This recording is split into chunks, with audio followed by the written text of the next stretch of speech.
माधोपुर में कह रहे थे डोंगरी बांध तो बन के रहेगा, डोंगरी बांध तो बन के रहेगा। जिस दिन मार लेंगे, जिस दिन भजन लाल ये कह देगा कि डोंगरी बांध बनेगा, मैं कह रहा हूं नरेश मीणा डोंगरी बांध पहले भी कह गया, डोंगरी बांध में ईंट नहीं रखने देगा। ईंट रखने से पहले भजन लाल की सरकार को जमीन में गाड़ देंगे। ईंट रखने से पहले, ईंट रखने से पहले, ईंट रखने से पहले सरकार को उस ईंट के नीचे गाड़ दूंगा, नीचे गाड़ दूंगा। मुझे पता है हमारे जो गीत ढांचा गा रहे थे, विष्णु भाई साहब ने गीत ढांचा वालों ने अभी एक गीत गाया, थारा दोनों जोड़ू हाथ, थारा दोनों जोड़ू हाथ डोंगरी बांध बचा ली जोरे, थारा दोनों जोड़ू हाथ डोंगरी बांध बचा ली जोरे। अरे मैं जानता हूं, मैं मेरे को पता है किस तरह से मेरी माता बहनों के अंदर गुस्सा है। हर कोई आदमी किस तरह से गुस्सा जाहिर करता है डोंगरी बांध को बचाने के लिए। लेकिन नरेश मीणा टोंक जेल से निकलने के बाद किसी के बिना कहे, किसी के बिना आदेश की पालना किए, सबसे पहले मैं उस गांव में डोंगरी में जाके आया हूं, डोंगरी में जाके आया हूं, उनकी वेदना सुन के आया हूं, पूरी बाड़ी में जाकर उनके बीच में बैठकर उनकी वेदना सुन के आया हूं। लेकिन दुख हुआ जब मैं उनके बिना पूछे उनके बीच में चला गया तो डोंगरी बांध में एक कमेटी बनी हुई है, एक कमेटी बनी हुई है। कमेटी वालों ने उन गांव वालों को बुलाया जिनके घर में ने खाना खाया, उन खाना खाने वाले जिन्होंने खाना खिलाया उनको बुलाया और उनसे सवाल जवाब किए कि बिना पूछे तुमने नरेश मीणा को कैसे बुला लिया। उनको जवाब देना पड़ा कि हमने नहीं बुलाया, तुम तो बिना बुलाए आ गए थे और मैं वो था जो बिना बुलाए, जब मुझे लगा कि उन क्षेत्र गाँव की लड़ाई में मेरे को भी शामिल होना चाहिए, वो बिना नुका भी मैं उसमें शामिल हो सकता हूँ, तो आम जन की तरह मैं भी उसमें गया था। और उसके बाद जब दूसरी महापंचायत हुई, चकेरी में महापंचायत हुई, तब आपका बेटा हॉस्पिटल में पड़ा हुआ था। आपको पता किस तरह से मैं 15 दिन तक बच्चों की भूख न्याय दिलाने के लिए भूखा पड़ा, हॉस्पिटल में पड़ा रहा। और उसके बाद जोड़ली में महापंचायत हुई, जोड़ली में आपका बेटा गया, जोड़ली में आपका बेटा गया और जोड़ली का तमाशा भी आपने देखा होगा, वो नजारा भी आपने देखा होगा, वो नजारा भी आपने देखा होगा जोड़ली में कि किस तरह से भारतीय जनता पार्टी के लोग, किस तरह से भारतीय जनता पार्टी के लोग जो इस डोंगरी बांध को बंदवाना चाहते हैं, उन लोगों ने मंच पर झगड़ा कराने का प्रयास किया, मंच पर लाठा भाटा कराने का प्रयास किया, 2 एमएलए के चक्कर में पूरे आंदोलन को तबाह करने का प्रयास किया। लेकिन मैंने जिस तरह से जैसे तैसे हाथाचोड़ी करके उस मामले को सुलझाया ताकि ये आंदोलन खत्म नहीं हो। लेकिन मेरे पंच पटेलों, मेरी माताओं बहनों, मेरी माताओं बहनों, बड़ा बजट है, 1 लाख करोड़ का मामला है। जब 1 लाख करोड़ का जब बंदा बनेगा, 1 लाख करोड़ का बंदा बनेगा तो उसका जो 10% होता है वो भी 10,000 करोड़ होता है। 10,000 करोड़। अगर ये जो नील लगा के जो बोट लेके जो घूम रहे ना, इनको 10,000 करोड़ मिलेगा, इनको क्या लेना देना, किसका घर उजड़ेगा, किसका मकान उजड़ेगा, किसका गांव उजड़ेगा, तो क्या लेना देना। जो लोग किसी में क्या करते हैं हम जानते, ज्यादा कहने की जरूरत नहीं है। लेकिन उस 10,000 करोड़ की गुणगणित चल रहा है। और पंच पटेलों, इस अभी जो सत्ता चल रही है भारतीय जनता पार्टी की सरकार, इसमें भी एक अंदर ही अंदर एक षड्यंत्र और चल रहा है। इस बीजेपी सरकार में एक षड्यंत्र और चल रहा है। और वो षड्यंत्र क्या है? वो षड्यंत्र जो दिल्ली में ओम बिरला बैठा है, जो पूरी हाड़ौती को खा गया, जो पूरी और हाड़ौती को खा गया, वो व्यापारी, वो ओम बिरला, जिसके मैं होर्डिंग माधोपुर में भी देख रहा था, उस ओम बिरला जो हाड़ौती को खा गया, वो ओम बिरला जो पूरी बनास को खा रहा है बिशनपुर में, जिसकी विदेश से लाई हुई मशीनें बजरी को निकाल निकाल के बेच रही है, वो ओम बिरला चाहता है इस गरीब बामण को सत्ता से हटाकर, इस भजन लाल को सत्ता से हटाकर और कैसे मैं मुख्यमंत्री बन जाऊं, ये एक षड्यंत्र अंदर अंदर और चल रहा है।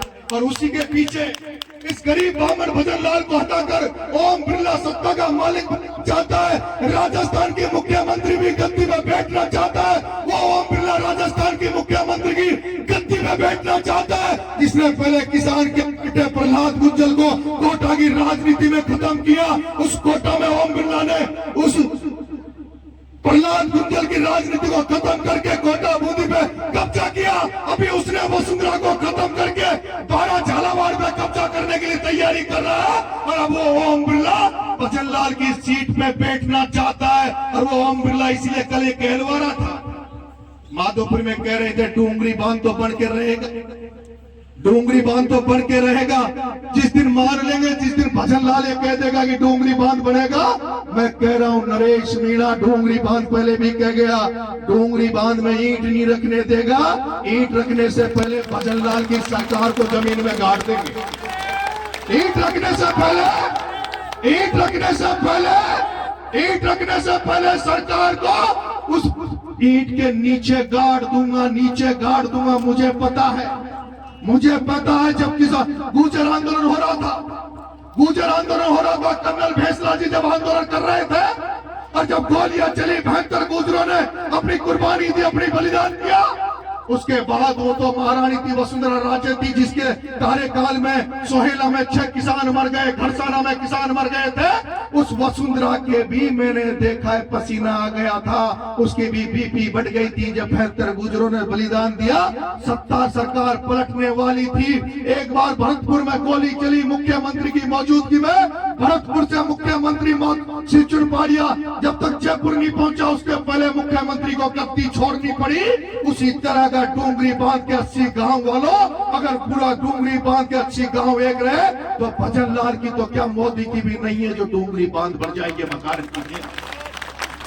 लेकिन मैंने अभी जोड़ली के बाद में भी कुछ दिन जोड़ली में भी कहा, जोड़ली में महापंचायत हुई, उन्होंने कमेटी वालों ने कहा जल्दी फैसला करेंगे, जल्दी ये करेंगे। लेकिन मुझे तो लगता है कि सरकार तो फुट पे, लेकिन कमेटी का भी कोई निर्णय नहीं हो पा रहा है।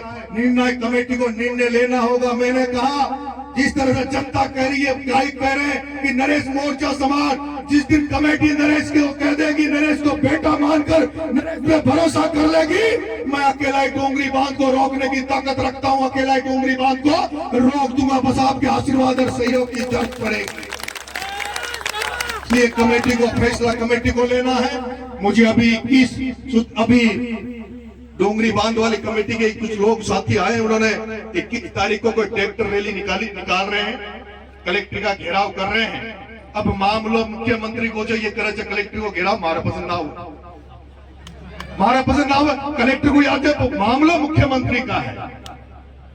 क्या करेगा कलेक्टर, क्या करेगा एसडीएम, मुझे समझ में नहीं आता। मैंने जोड़ली के बाद में पूरी पारी गया था, मैंने कमेटी के लोगों को बैठ के कहा तैयारी कर लो, मैं पैदल चलूंगा, डोंगरी से पैदल यात्रा निकालो, डोंगरी से पैदल यात्रा निकालो। डोंगरी की माता बहने बच्चे बुजुर्गों को लेकर डोंगरी से रवाना होंगे। डोंगरी वाली माता बहने बच्चे बुजुर्ग, प्रत्येक गांव में एक बच्चा नहीं बचेगा। सारे लोग भूरी पहाड़ी तक जाएंगे, भूरी पहाड़ी के लोग कांकड़ पर लेने डोंगरी वालों को आएंगे। डोंगरी वहां सभा होगी, उसके बाद डोंगरी वाले चले जाएंगे। फिर जो भूरी पहाड़ी हो अगले गांव में पूरे बच्चे अगले गांव में पैदल जाएंगे। फिर अगले गांव वाले उनको लेने वहां कांकड़ पे आएंगे। इस तरह से पहले तो सूर्य क्षेत्र 80 गांव का भ्रमण करो, पैदल यात्रा करो और उसके बाद फिर एक जगह निश्चित करो और उसमें ऐसा पड़ाव डालो, ऐसा करो मरो का आंदोलन करो जिसमें भजन लाल को आके जवाब देना पड़े, उसकी मंत्रिमंडल को कमेटी को आकर जुगाड़ देना पड़े, उनको स्पष्ट करना पड़े कि बांध बनेगा कि नहीं बनेगा। जो लोग जिनका सरकार में कोई लेना देना नहीं कुछ नहीं है ना, वो कह रहे डोंगरी बांध बनेगा, बना लेना, तुम्हारी माँ की दम हो तो आके बना लेना, एक बार लोग भरोसा तो कर ले। बहुत बहुत धन्यवाद, आपने मान सम्मान किया, उसके लिए बहुत बहुत धन्यवाद। आप लोग आशीर्वाद रखना, विश्वास देके जा रहा हूँ, विश्वास दे रहा हूँ, कभी जिंदगी में ऐसा काम नहीं करूंगा, ऐसा काम नहीं करूंगा जिससे आपका शीश हो। अभी तक तो 3 चुनाव लड़ लिया, अभी तक एमएलए के लिए प्रयास कर रहा था कि कैसे तैसे एमएलए बन जाऊं, लेकिन आपका आशीर्वाद रहा, सहयोग रहा तो 2028 में आपका बेटा जो पहले भी कह रहा है पूरे राजस्थान की राजनीति को घुमाकर फेंक दूंगा, चक्री कर दूंगा, ऐसा कर दूंगा जो राजस्थान की राजनीति तक केवल दूसरे लोगों की बात होती है, आपके लोगों को केवल टिकट मांगने तक की बात होती है। अगला चुनाव में अगर समाज का आशीर्वाद रहा, लोगों का आशीर्वाद रहा तो राजस्थान का 2028 का चुनाव में केवल नरेश मीणा की चर्चा रहेगी कि नरेश मीणा क्या करेगा, पूर्वी राजस्थान आरोपी क्या करेगा। बहुत बहुत धन्यवाद। राम राम।